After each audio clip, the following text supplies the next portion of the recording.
Olá, gente, tudo bem? Hoje, dia 29 de outubro de 2023, eu estou aqui no espaço Viva Aroche, que você já conhece, porque já fizemos alguns podcasts aqui e muitos outros virão. E hoje eu vou bater um papo com uma pessoa que está aqui em exposição desde ontem. A exposição foi inaugurada ontem, dia 29 de outubro, e o nome da exposição é Contrastes. E você vai saber por que é Contrastes. Eu tô com esse menino aqui, que me fez inveja pela idade. Eu tenho mais do que o dobro da idade dele. João Pedro Matsumoto, que não é Matsumoto, não tem o S. Comeram o S, ficaram com fome na hora. A primeira coisa que eu sempre falo, o Matsumoto é errado mesmo. É o jeito errado que fala e então é João Pedro Matsumoto. E olha, assim, você vai ver no decorrer do nosso bate-papo as imagens, alguns vídeos, inclusive, do processo de criação do João, tanto das figuras que estão expostas aqui, dos quadros dele, e que ele vai falar um pouquinho da carreira dele pra gente, vai falar da técnica que ele usa, vai falar um pouquinho do que é essa arte, é uma arte do pintar, a arte do desenhar, que é fantástica. Tem uma moça quietinha lá no fundo, né? Tudo bem, meu amor? Tudo bem. E eu queria que você dissesse quem você é, para as pessoas saberem quem você é. Também aproveita e pega o gancho com a gente. Eu sou a Lina, professora de artes plásticas e arte cênica. Estou fazendo a curadoria da exposição do João. Conheço ele desde que ele tinha 14 anos e sempre investi no talento dele. Vai ser a primeira individual do João. O trabalho dele é incrível. Vocês vão ficar fascinados. De cara, a gente sempre olha o trabalho e diz assim, que arte, que talento, que vida. É algo fantástico. Para quem puder vir aqui no espaço Viva Aroche, é Rua do Aroche 126, é ao lado praticamente do metrô República. Vale muito a pena. O espaço está aberto para que você possa visitar e você possa conhecer esse talento e esse trabalho impressionante, que eu estou assim, lisonjeado de conhecer um menino tão jovem e com tanto talento. João Pedro Matsumoto. Isso. Vamos lá. Você começou a se despertar para a arte, para essa arte que envolve uma das modalidades do universo da arte. Com que idade, João? Essa coisa das artes plásticas na sua vida surge quando? O surgimento, assim, o primeiro contato, que nem eu estava falando, foi da mesma forma com todo mundo. Criança ali, a primeira coisa, e você vai ver que também eu vou acabar repetindo isso, e até hoje tenho contato, é com o grafite, né? Já falando um pouco da técnica, que o pessoal deve estar vendo aí.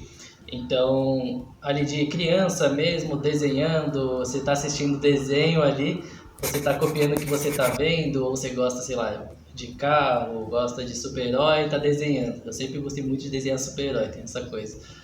Então, assim, o contato com essa manifestação, a técnica, foi de criança. E aí a diferença é aquela coisa que você acaba dando continuidade, né? Eu acho que a única diferença minha para qualquer outra pessoa é que nessa técnica eu acabei dando continuidade, procurei me aprimorar, ver como que eu posso me expressar através desse meio, né, do grafite. E aí depois eu fui trabalhando com outras técnicas. O que é muito interessante é que assim, a gente está num espaço lindíssimo, as pessoas que têm a oportunidade de vir aqui, que já vieram, que conhecem, é um casarão extremamente antigo, que foi totalmente readequado, foi feito na verdade uma restauração e todo um designer que mistura um pouco do moderno com a coisa mais rústica, e aí você traz uma exposição para um espaço desse, né?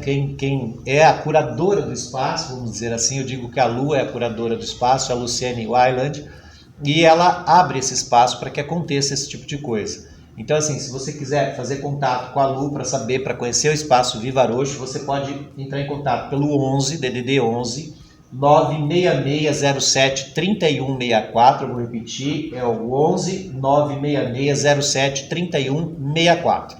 Vale muito a pena porque é um espaço encantador e que pode acolher uma série de coisas, inclusive uma exposição belíssima como essa do João.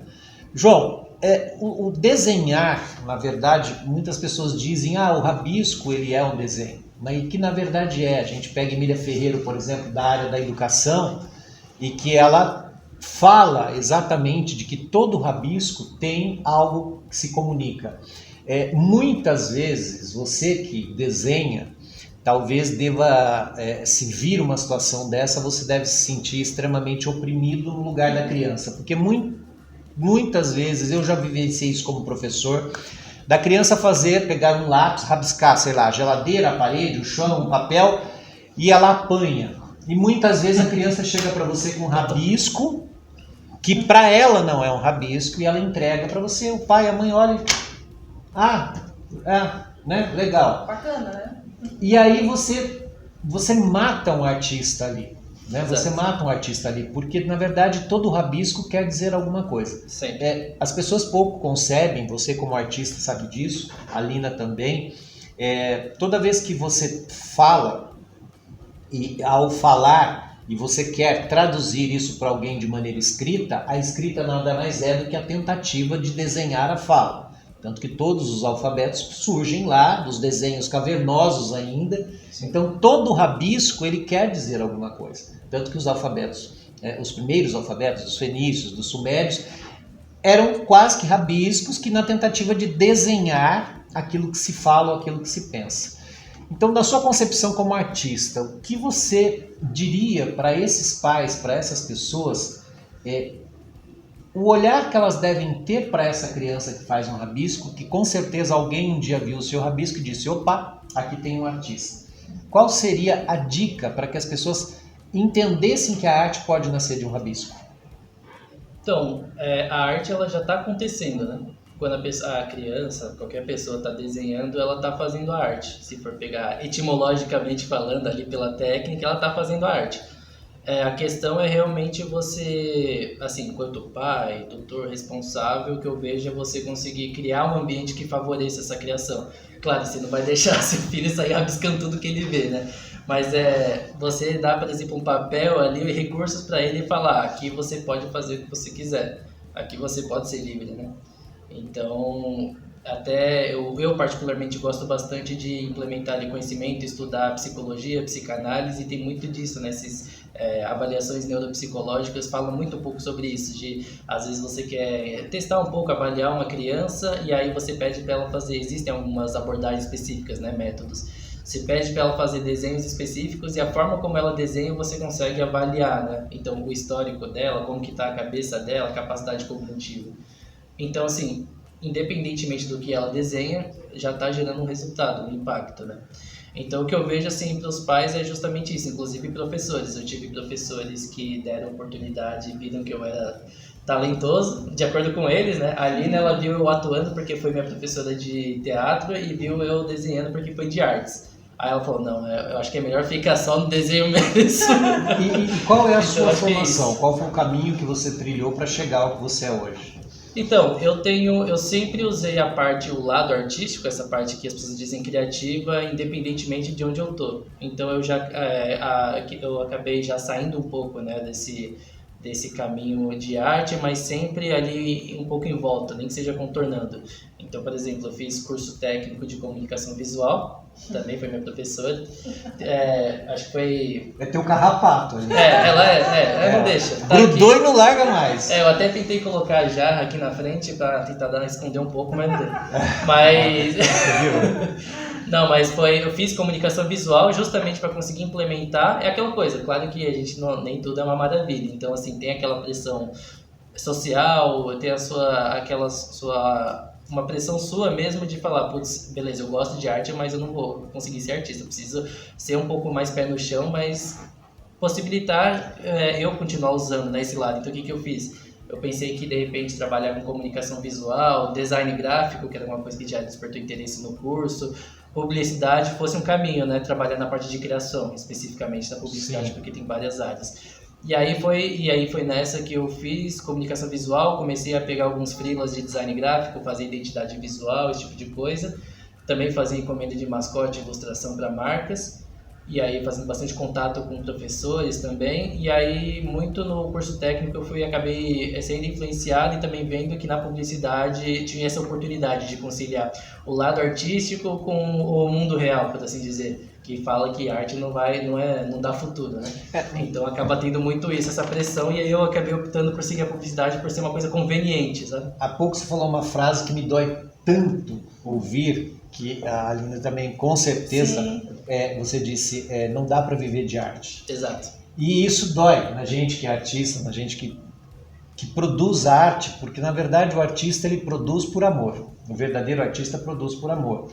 E quando você se vê na obrigação ou de desviar o seu percurso para uma outra área, que foi o seu caso, porque você tem a necessidade de pagar a conta. A fatura chega, não tem jeito. Mas isso é muito triste porque nós estamos num país que, infelizmente, a cultura ela foi degringolada nos últimos 5 anos. A gente sabe muito bem disso. Aliás, hoje, 30 de outubro, é o aniversário de Paulo Gustavo. Inclusive, a gente fez uma grande homenagem por ele por meio de um programa de humor. E aí você pega e vê o artista dizer isso. Né, que ele é obrigado a mudar a trajetória dele, ter uma profissão paralela para ele poder sobreviver. E, cara, assim, é claro que a imagem ela é maravilhosa quando você assiste, ou pela TV, ou pelas redes sociais, você se depara com um quadro, como os quadros que você está expondo aqui, e esse processo todo de criação, que a gente vai rodar esse VT aí durante o nosso bate-papo, para as pessoas entenderem o que é o processo de criação, aí você olha para isso, mesmo que seja por uma rede social, ou no nosso caso, que estamos aqui, temos a oportunidade de olhar isso de perto, e você para e pensa, putz, que sacanagem a pessoa ter que fazer outra coisa que não só isso, porque, os seus desenhos, eles são assim, de uma perfeição. Não, melhor ainda, quando a pessoa fala, você não pode fazer arte, você tem que trabalhar. Ou seja, não existe o ato de estar trabalhando na arte. Eu ouvi isso a vida inteira. Na verdade, assim, né, a fama que o artista tem, e quando a gente fala em artista, aliás, as pessoas, a Alina me corrige se eu falar alguma bobagem, mas, infelizmente, por exemplo, as pessoas dizem assim, eu estudo artes. Não, você estuda arte, que a arte ela é o conjunto de todas as outras modalidades. Né? Tanto que a disciplina curricular lá da escola, ela se chama arte no singular, porque a arte é o conjunto. Né? E dentro desse conjunto você tem as mais diversas modalidades artísticas. Aí você tem artes plásticas, você tem artes cênicas, aí você tem dança, você tem música e tantas outras manifestações. E aí a pessoa que é um artista é obrigada a ouvir isso. Né? Você precisa trabalhar, quer dizer, então somos vagabundos. Né? Resumidamente, sim. Somos vagabundos. E principalmente o artista de teatro. Né? A gente no teatro, até 1973, eu falei isso no programa passado, o carimbo na carteira de trabalho da mulher era o carimbo que seria atriz, na verdade se carimbava prostituta. Por quê? Porque era visto, a mulher que fazia teatro era vista como prostituta. E infelizmente o homem, até hoje, tem a fama de que se é ator é viado. Né? Então assim, isso dói na alma da gente. E aí pega um menino que nem você, com um talento absurdo que você tem, com essa técnica impressionante do grafite, que aliás eu já não sei pintar nem com pincel e guache e nada, imagina pegar um grafite e tentar me atrever a fazer alguma coisa perto de um menino com tanto talento que nem você. Mas assim, como eu posso dizer para uma pessoa que tem a vontade de desenhar, qual o caminho a seguir para, por exemplo, chegar perto do teu talento, né, do que você expõe, porque o que você faz é de uma perfeição absurda, né? É um dom que não se tem nem como traduzir em palavras isso. Então, até retomando aquela parte que estava falando, né, que tive professores que incentivaram e falei que nem tudo é uma maravilha, e tive professores que também não incentivaram, ou se não incentivaram, simplesmente descartavam isso, porque na escola a gente tem essa coisa, né, de que acaba sendo um modelo que existem diversos alunos, às vezes uma sala de 30 alunos, cada um é um universo diferente, tem uma bagagem, e você tem que moldá-los para aprender com um único método. Sim. Claro que tem professores que têm essa capacidade de fazer, de você tirar dele, extrair dele o melhor de cada um, potencial. Mas tive professores que eu estava desenhando enquanto escutava ali A a explicação. explicação, pegava, rasgava, dava bronca, tirava de sala de vez em quando. Claro que não era o tempo todo assim, mas assim, só falando que teve os dois cenários. Então não é porque você não estava sempre ao redor de só pessoas que incentivavam o tempo todo, né? E aí sobre essa questão da arte, né, de como chegar mais ou menos nesse nível, pelo menos no cenário em que eu tô, nesse contexto. Eu sempre entendi que a arte, e aí essa coisa, né, da arte no singular mesmo, eu digo, ela não pode ser o fim.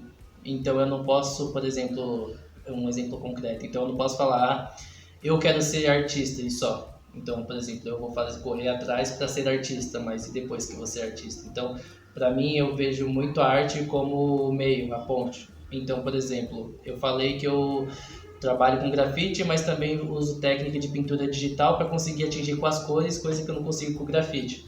Isso tudo porque eu estou estudando formas de você conseguir expressar, né? Se expressar, passar uma mensagem. Então a pessoa que vê meu jeito, sei lá, na rua não me conhece, vê eu todo de preto aqui, vê que é uma pessoa introvertida, de poucos amigos. Mas aí através da minha arte, da manifestação de tatuagem, ela consegue enxergar o que eu quero conversar, que às vezes com a oratória eu não consigo. Então, se você, a partir do momento que até o Leonardo da Vinci era muito assim, eu me inspiro bastante, que ele era muito curioso, ele só queria estudar, ele falava que ele fazia de tudo um pouco, era engenheiro, não sei o que lá, e também fazia arte, tipo, também faço umas pinturas, sabe? Isso porque a arte para ele não era o fim, mas era o meio para ele conseguir estudar o mundo, entender tudo. Então, eu acho que você tem que começar por aí, não achar que o seu objetivo vai ser artista, mas que você tem que viver sabendo que a arte vai te ajudar a conquistar coisas, né? Nem que seja se expressar, que foi o que me ajudou muito no teatro, na pintura, né? Sim. Uma curiosidade, João, o grafite, ele requer toda uma delicadeza para trabalhar. E em cima de que tipo de material você trabalha? Por exemplo, o papel canson, ele é meio poroso. Sim. Que tipo de papel você usa para trabalhar? Ou você também trabalha em cima de tecido? Como que é lidar com grafite nas mais diversas possibilidades de base, né? Que seria o papel ou o tecido, ou que tipo de coisa você consegue trabalhar com grafite? Então, tem realmente diversas formas de você trabalhar com esses recursos, né? Eu acho legal que qualquer pessoa consegue desenhar tendo um lápis e um papel, não precisa nem de borracha. E aí o que eu gosto de fazer é pegar essa base e o que eu consigo fazer independentemente de onde eu tô, então eu tô sempre com meu caderninho para desenhar. E aí eu gosto de trabalhar principalmente no papel, entender as diferentes superfícies. E é legal porque o desenho, principalmente quando você faz um desenho realista, surrealista, que você precisa ser um pouco mais fidedigno, né, à realidade, às vezes você precisa se desafiar e é como se fosse uma equação ali para você descobrir como que você vai usar a graduação que você tem do grafite, do lápis ou da lapiseira ali, o tipo de papel que você tem. Então se você tem um papel mais poroso, você tem que insistir menos para poder acalcar ali no papel e conseguir chegar num tom mais escuro do grafite. Por exemplo, essas telas que você está expondo aqui, que tipo de papel que é? Qual é a gramatura? Esse aqui eu fiz, é um papel A3, é no Canson de, se eu não me engano, ele é Canson até escolar, se eu não me engano. Ah não, é da linha, acho que é XL, que é um pouco mais liso, né? Sim. E se eu não me engano, a gramatura dele acho que é de 180. Ele vai meio que pro coucher quase, ou não? Quase chega. Ele é bem parecido, mas ele ainda tem uma delicadeza, assim. Então, se você for vê-lo, ele vai... Aquele papel quase mole, né, ainda. Mas ele já te permite a superfície dele é zero porosa, é totalmente lisa. Essa linha XL, tem acho que os papéis da Hanemule, né, que são mais assim para desenho técnico, tanto arquiteto quanto desenhista, também sou artista, assim. Eu gosto de usar esses papéis que são mais lisos porque justamente, como você falou, você precisa ter uma certa delicadeza, uma leveza no traço. Então, a partir do momento que você tem uma superfície super lisa ali, branca, você consegue ir administrando. Então, você consegue fazer uma coisa super clara do jeito que você está pensando exatamente, você consegue pesar a mão quando precisa. E aí o papel que tem a gramatura maior, né, que ele tem uma espessura maior, você consegue também ser um pouco mais grotesco, mais agressivo quando precisa. Mas eu também gosto de trabalhar com papel poroso, eu acho que eu gosto de trabalhar com diferentes tipos de papéis especificamente, porque cada um ele vai te dar um resultado diferente. Tem papel que é muito mais poroso, tipo canção assim, escolar, que o pessoal vê. ele vai ser mais poroso e também vai ter aquela cor mais creme. Tem a linha branca, mas tem aquela cor mais creme que dá um ar mais rústico. De repente eu fazer uma obra que ela tem uma temática um pouco mais clássica, algo mais retrô, vai combinar muito mais do que fazer com papel super liso, branco. Então acho que cada um vai ter o seu propósito, mas a graça é justamente experimentar, porque a pessoa que faz o desenho realista o pessoal fala, né, que acaba sendo uma terapia. Então isso permite que esses tipos de papéis, você acabar descobrindo o que você tem que fazer, o tipo de leveza, sutileza que você tem que ter em cada um, acaba sendo esse negócio que eu falei da equação, de você descobrir, estudar, e aí fica prazeroso. Porque se você torna o processo previsível o tempo todo, particularmente eu acho que fica um pouco cansativo, sabe? Sem graça, vira quase que automático. João, uma curiosidade, né? Assim, o teu talento é absurdo para o grafite, para esse uso de diversificação de papéis, gramatura e etc. Como é o João se deparar diante de uma tela, um óleo sobre tela, por exemplo, trabalhar com óleo numa tela, né? Qual seria a sua visão em relação a isso? E se você trabalha também isso ou não, ou você prefere só...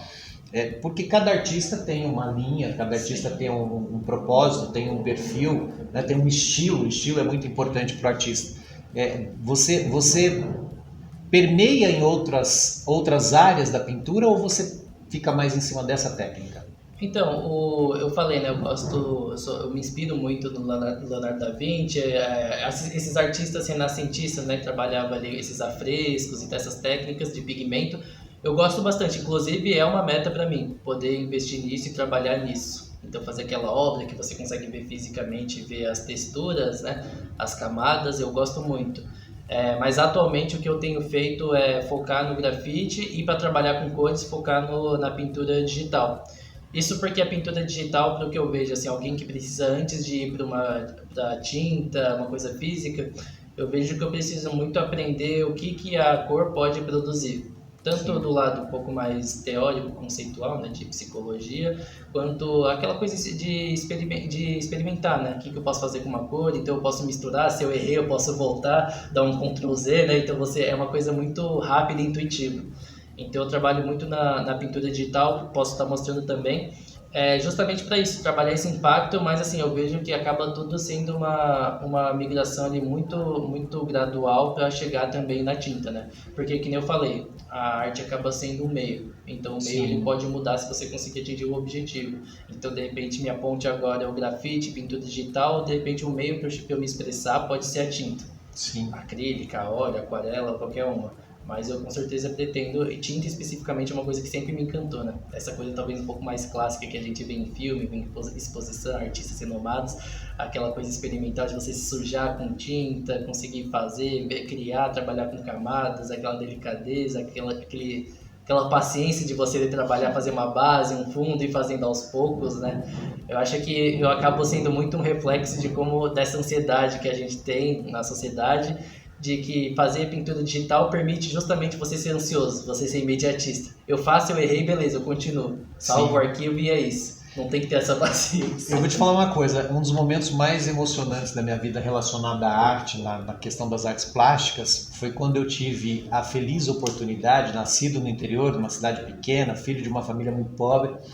Eu me dei um ano sabático em 2014, eu vendi o pouco que tinha, que não era muito, e eu fui morar na Itália. E um dos momentos mais emocionantes da minha vida, porque eu vi essas figuras pelos livros de história, e quando eu entrei na Capela Sistina, que eu olhei para cima, aquele carinha lá que pintou lá, você já falou nele aqui acho que 2 vezes hoje, né? Foi para mim assim um momento mágico, cara. E pelo jeito ele é teu grande mentor, né? Teu mentor. Posso dizer, inclusive é um dos sonhos aí que eu compartilho com as pessoas assim normalmente, que é justamente poder não só fazer esse trajeto, por exemplo, de um artista renascentista, visitar, se inspirar, obviamente, mas tipo assim, entender aquela vivência, ter essa experiência.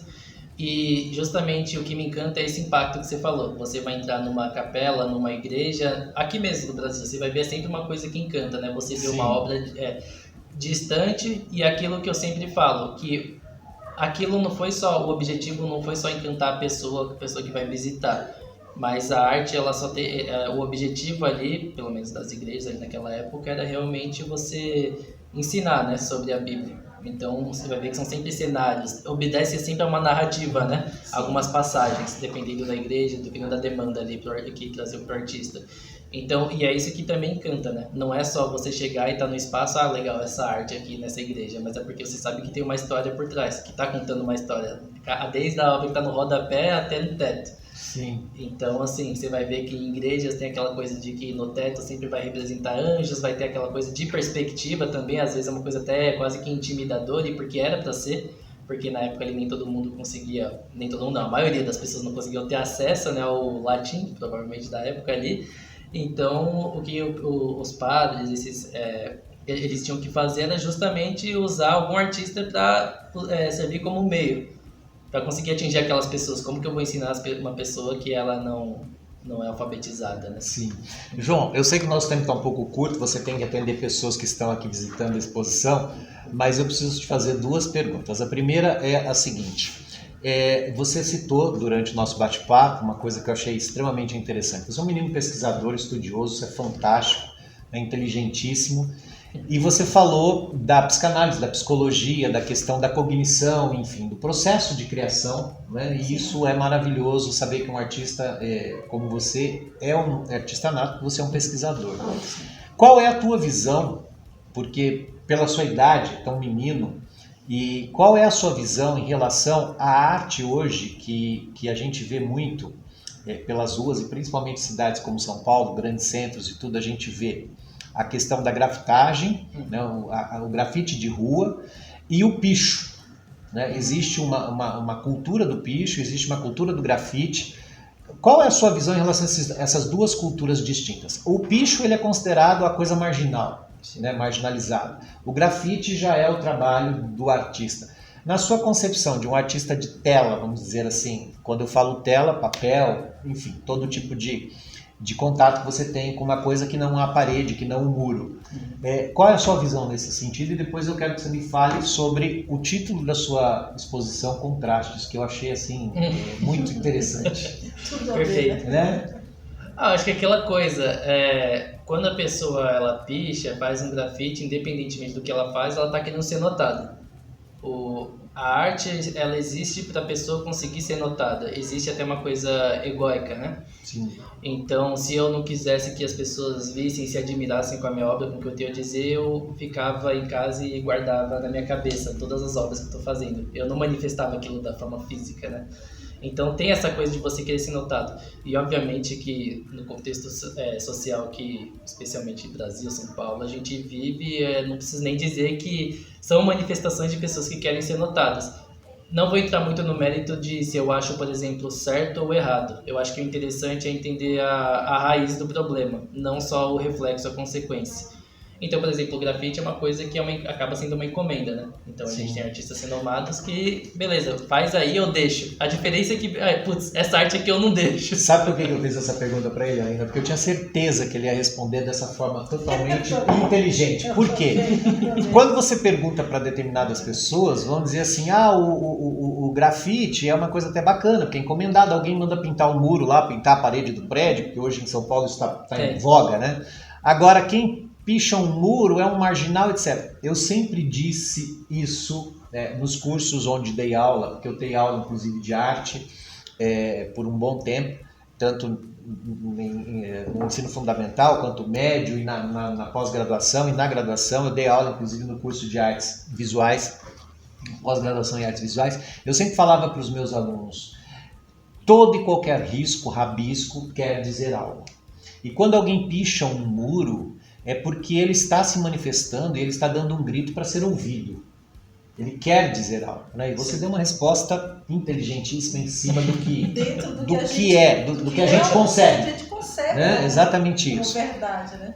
E o porquê Contrastes, né? Que tem tudo a ver com o que a gente está falando, né? O título da sua exposição, Total. Contrastes, né? A roupa, o cenário aqui, então acho que veio um pouco a calhar. Então, basicamente aí a gente está falando, deu para ver pelas obras, a gente está falando do Círio de Nazaré, né? Sim. Um evento que eles chamam de Natal dos Paraenses. Então não preciso nem falar qual que é a dimensão e a importância desse evento.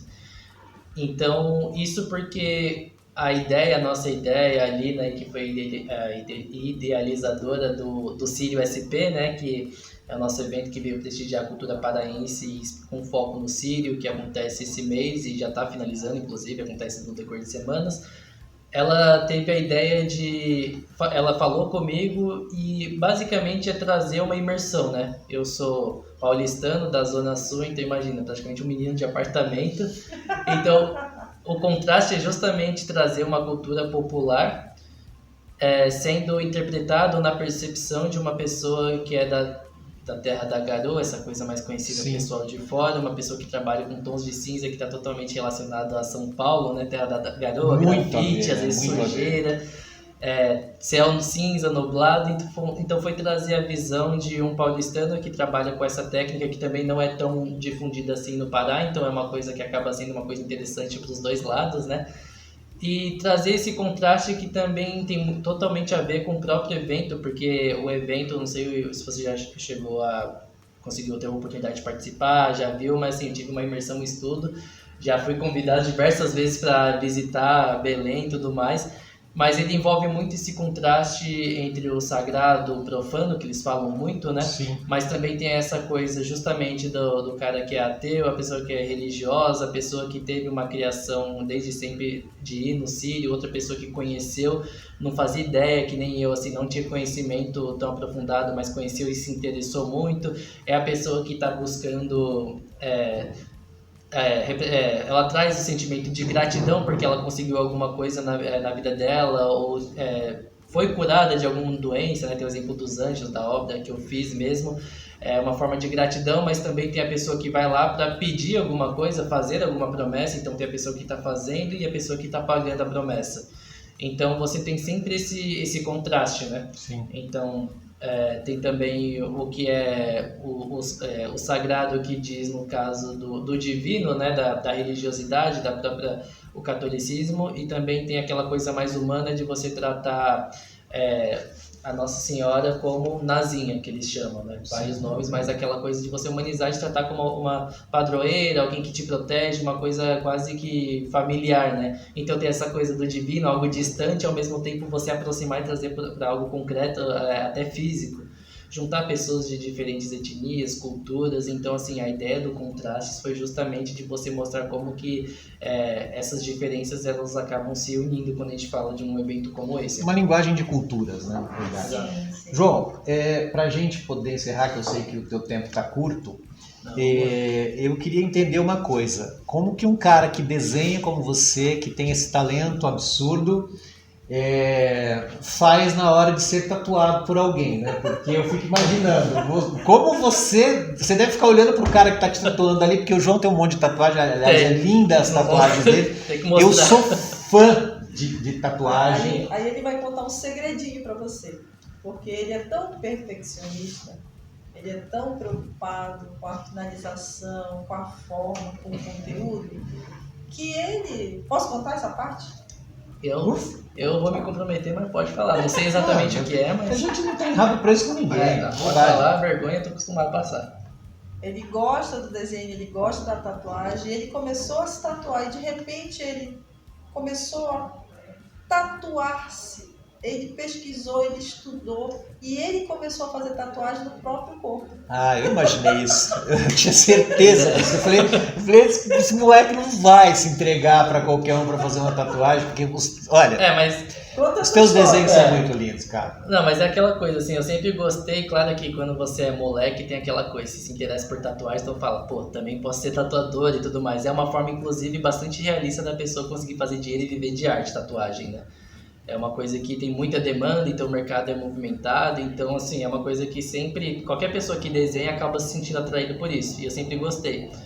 Fiz, principalmente na pandemia aí, que a pessoa tá ansiosa, não sabe muito o que fazer, você começa a tatuar a sua perna, até onde a coluna deixa, você tatua, né? Basicamente é a perna, o resto não consigo. Não dá mais. Mas assim, o que eu acho que é legal? Existe esse perfeccionismo, esse até um preciosismo com a sua arte, mas independentemente da técnica que eu trabalho, justamente o lance é você ver beleza no que os outros fazem. Então, por exemplo, não é porque eu faço uma coisa um pouco mais, de repente, clássica, às vezes obras mais realistas no grafite, que eu vou descartar o abstrato, né? O expressionismo. Sim. Tem, inclusive, referências a isso. Então, quando eu vou ser tatuado por alguém, se você reparar, todo tatuador ele tem umas tatuagens que não combinam uma com a outra. As pessoas que têm tatuagem que combinam entre si, normalmente são pessoas que querem ser tatuadas, que elas têm um planejamento. Mas o tatuador, ele enxerga justamente nos amigos, colegas, eu já fui aprendiz de estudo de tatuagem, então ele enxerga outros artistas. Então, da mesma forma que você, enquanto artista, admira uma obra minha, eu, enquanto tatuador, eu vou admirar a obra dos meus colegas artistas. Claro. Então, a pessoa que compraria e levaria para casa dela é o tatuador ou a pessoa que vê um artista e quer ter uma arte dele cravada ali na pele. É uma coisa que eu vejo muito como uma honra, tanto quando eu tatuava pessoas e quando eu sou tatuado é uma honra para a pessoa que está fazendo, porque é uma manifestação artística, né? Tem gente que acha que é só uma questão estética, mas eu carrego desenhos orientais, então uma coisa super tradicional que vem de ascendência da família, tem a questão de também signo que às vezes a pessoa traz, contato, você sempre traz a cultura, né? Por isso que eu digo aquela questão de você querer se comunicar até mesmo através das tatuagens. Então, assim, de certa forma, quando eu vou ser tatuado por alguém, eu falo pro tatuador que ele pode viajar. Tem tatuador que falou, pô, tava a fim de fazer tal coisa, quer fazer? Eu falo, faço, eu nem vi o desenho, como que tá. Mas assim, você já fica honrado de ter um cara que você admira fazendo uma arte dele. Agora, se vai ser do jeito que você imaginou ou não, pra mim, eu pessoalmente não me importo tanto. Tem gente que passa a vida toda sem se tatuar com medo de fazerem alguma coisa ruim. Eu sou aquela pessoa que a pessoa espirrou e fala, você quer me tatuar? Pode vir então. Cara, eu tô com 56 anos, a vida inteira gostei de tatuagem e sempre digo, o meu sobrinho fez um desenho pra mim que eu vou tatuar isso no meu corpo, só que eu não achei o cara pra tatuar ainda. Meu desenho tá lá, que eu quero aquele desenho. E nunca fiz porque eu tenho muito medo de fazer e não ficar bom. Né? Então, mas eu acho que eu tô no caminho de encontrar o cara que vai fazer. Antes da gente encerrar, só preciso registrar uma coisa, agradecer os nossos apoios, que é a Faculdade Anália Franco. A gente está implantando, estamos no processo de credenciamento do curso de Pedagogia, fica lá na Rua Jerusalém, Nova Jerusalém 1053, ali na Chácara Santo Antônio, região do Tatuapé, perto do próprio Anália Franco. Se você quiser contato com a gente, inclusive pro curso de teatro que a gente está implantando lá, curso técnico profissionalizante, você liga para o 11 993 43 90 96, 11 93 43 90 96. Se quiser conhecer o espaço, e deve vir conhecer o espaço, não pelo espaço em si, mas por essa exposição belíssima desse menino talentosíssimo que é o João Pedro Matsumoto. Vem aqui, Rua do Aroche 126, a exposição dele começou ontem, dia 29, vai até dia 15 de novembro? Dia 15 de novembro, então dá mais do que tempo, hoje é dia 30, então você pode correr para fazer essa visita aqui. E outra coisa muito importante que eu quero dizer para vocês, que este espaço está aberto para todos os eventos que você possa imaginar para fazer aqui. Então vem com a gente, que a gente vai ter muito prazer em receber vocês aqui. Eu digo vem com a gente porque nós vamos sempre gravar o podcast aqui, uma parceria que nós fizemos com a Lu. Mais uma vez agradecer a Lu. Agradecer você, Aline, por esse presente que vocês me deram hoje. João, assim, cara, fã de carteirinha você ganhou hoje. Que é isso? Sou teu fã. Eu queria que você dissesse o nome dos 4 quadros que estão expostos aí, que são de uma beleza que eu não consigo traduzir em palavras. Eu estou impressionado com o teu talento e olha, eu sou muito verdadeiro. Se eu não gostasse, eu ia falar aqui ó, diante da câmera para dizer que eu Mas falo. É isso que a gente quer. Eu não tenho um rabo preso. Eu quando gosto, quando não gosto, se eu não falo, eu deixo transparente na minha cara. Mas assim, cara, eu tô impressionado. O que é isso, gente? Um alarme aí. Disparou o bombeiro aqui. Então assim, o nome dos quadros, o título de cada um deles e estou impressionado com o teu talento. Então, a gente pensou até para obedecer essa narrativa do Círio, a gente pensou até o pessoal que comparecer vai conseguir ver que tem toda uma ordem, né, que as obras foram dispostas.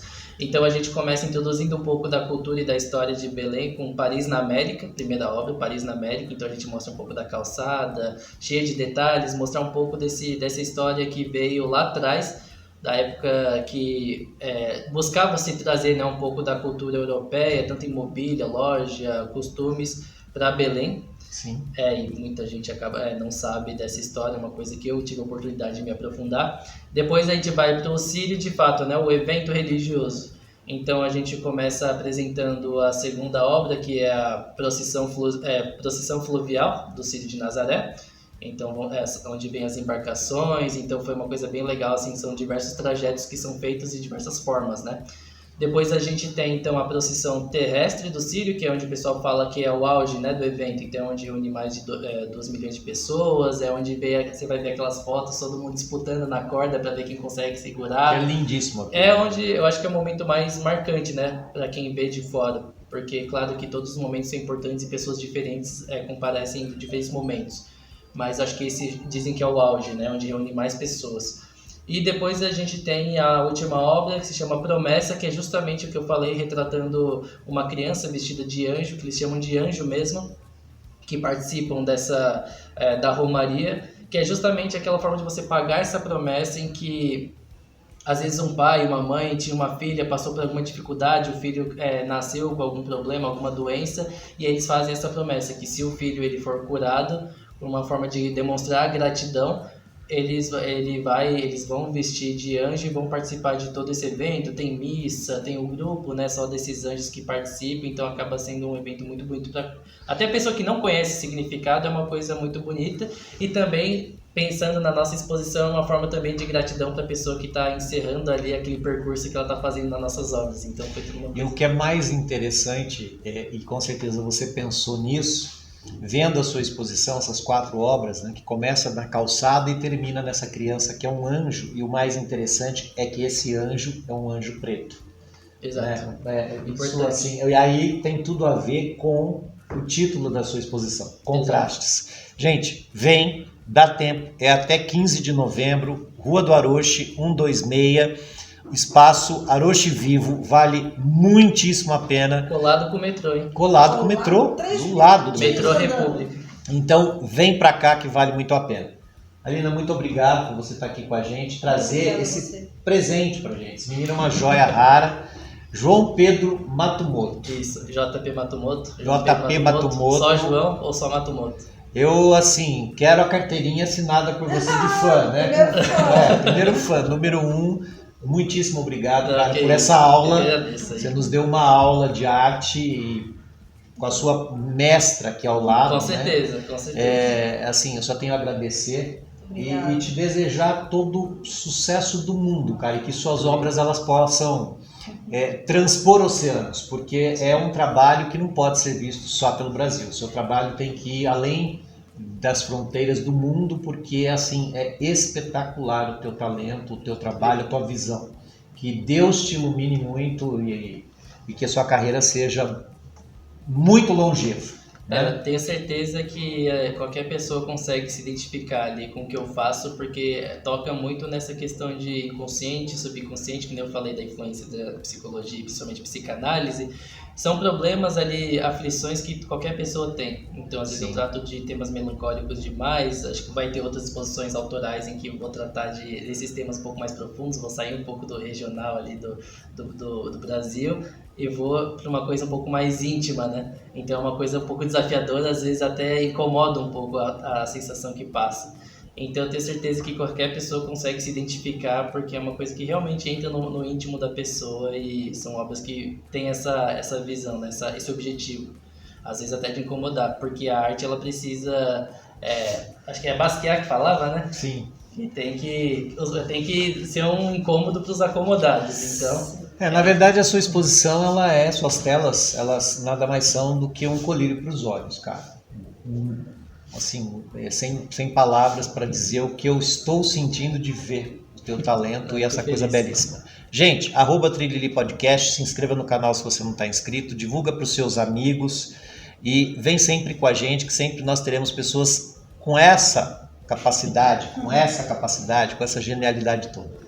Beijo no coração de vocês, muito obrigado, e a você também muito obrigado por nos acompanhar. Até a próxima.